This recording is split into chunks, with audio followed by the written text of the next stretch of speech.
All right, so let's go ahead and move on to talk about creating those personalized emails to send to your segments and more ways that you can drive better results.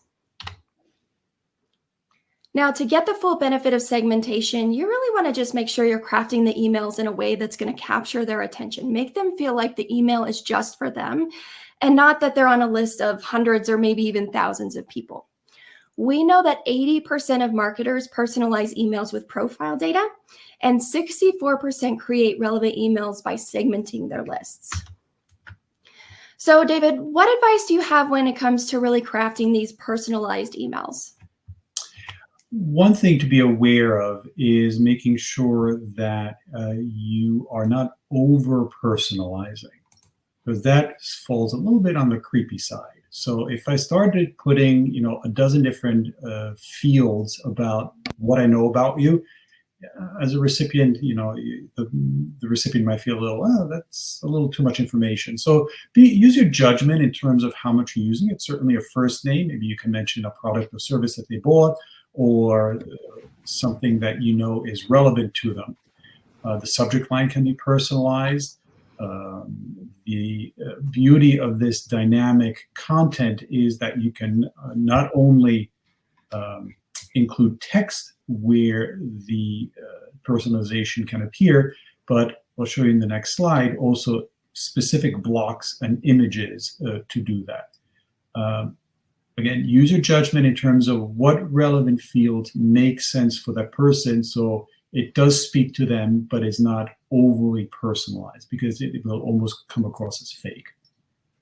Definitely. And I know we had some questions, at least on the registration form, of people wanting to, or kind of worried, I guess, about like a greeting tab, for example, where someone has signed up on a form and put the first name as something a little weird, or maybe it doesn't have the right capitalization or something like that. Yeah. Any ways to combat and look for things like that?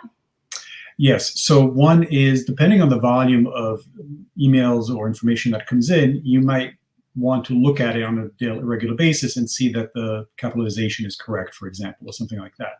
And in some cases, people will not complete every field. So when you are creating these dynamic fields in the email, it's important that you have a backup content that replaces that missing information. So for example, if your email starts with dear first name, and the first name, great, dear John. If you don't have the first name for a particular contact, the backup just replaces the dear first name with the word greetings, which is generic enough, and you avoid having a dear blank situation in the email. One thing we do at Solutions for Growth before we send out any email for our clients is that we test the email just for these type of situations. So we'll create the email, we'll send it to an internal group, and we check all these type of things, because the last thing you want to do is have a dear blank or a dear customer, which is a little better than dear blank, but not wonderful. Great. I know Melissa was just asking that question, but she also had a part 2 of that question. What if they input, or you only have, let's say, their first initial of their first name? Good question. You might want to go through the list and eyeball it, and if you see just an initial, delete it. That is exactly what I was going to suggest. So that way it picks up whatever your default is, whether it's like greeting or hello or something to that effect. Exactly. Mm-hmm. Yeah. So let's take a look at a few different examples here, because you can accomplish this in many different ways. In this example that we see here on the screen, you've got 2 emails, completely different content, and each email is sent to a proper list or the segment. On the left is the content for people who've shown interest in soccer. Now there's some info on cleats and shin guards for that sport. Down below, we see the digital coupon for the code soccer to use at checkout. On the right-hand side, we see all of the things for runners. It includes some information on the clearance sale for running shoes, fitness trackers, and then a coupon targeted just for those runners. These are completely separate emails. That's fine to do it that way, and they can go out to those individual lists or segments, really depending on your preference and how you set it up within your account. Here's another example. So we've got one email. This is the great thing about dynamic content. You can basically create one email, and then just a part of that email can change dynamically based on who you want to be able to see that content. So the version on the left is just the standard email, last chance, sale ends tomorrow. The right email also includes that, yet we see a Writing Safely event for a promotion of that right down below, and that is using the dynamic content block. So what we did here is anybody who was noted as having kids within their customer profile, we're able to show that specifically to them so that we can target those people and get those people with their kids to attend the event. Here's just another example of how you can use dynamic content. Who out there is using email newsletters? You can use the Q&A section to say yes or no. Are you sending a newsletter that has multiple blocks and pieces of content? Yes, absolutely. And you can see that there on the right, a little bit further down on the right, you can see that there's extra content based on criteria that you set up when you created the email. Great. Yeah, I see Julianne, yes, Matt is, Jen, Sarah, Tiffany, Kelly is not, Cheryl is, Margaret, Bonita. Okay, so we see lots of yeses in there. That's great. So yeah, the one on the left is a special message just from the founder that includes a video that shows dynamically to those people. So again, the real benefit here with dynamic content, it's a simple way to save you time. Create one email, but personalize just some of that information. So earlier, we've talked about some of those common segments that really, I think anyone in our audience could use within their business or their organization. So what's the best way to craft some of these types of emails? So this ties into actually to the poll that you were asking earlier, because it's tied to behavior, and this is the best way to really segment folks. So there are 4 examples here. One is someone made a purchase recently, so you might want to ask them to write a review.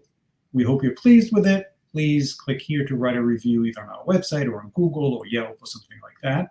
Or you might want to offer them the opportunity to cross-sell or upsell.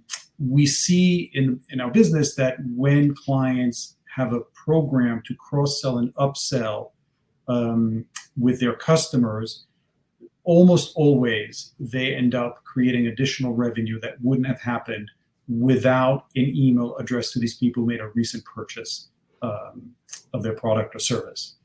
The unengaged, the reality is that most people don't open an email. With an open rate of maybe, let's say, whatever the open rate is, 15, 20, 30, 40%, most of them don't open it. So the feature that allows you to send an email to folks who are unengaged is great. And the subject line is going to be key there because you want people to open the email and take action. It could be a coupon, a discount. It could be a funny line. Hey, we really miss you, or something like that.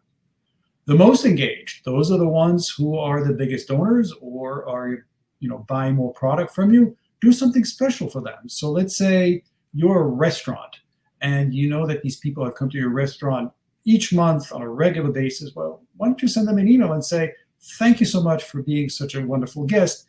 Here's a coupon for a free dessert or a free glass of wine on us. Think of how they feel, and they will certainly come back. Prospects, nurturing prospects. Most people who come to your website or you talk to are not going to buy from you right away. That's why having emails that nurture these people, where you're sharing information that they will find helpful, information about your company, that's how you nurture these people so they go from being a cold lead to a warm lead to a customer.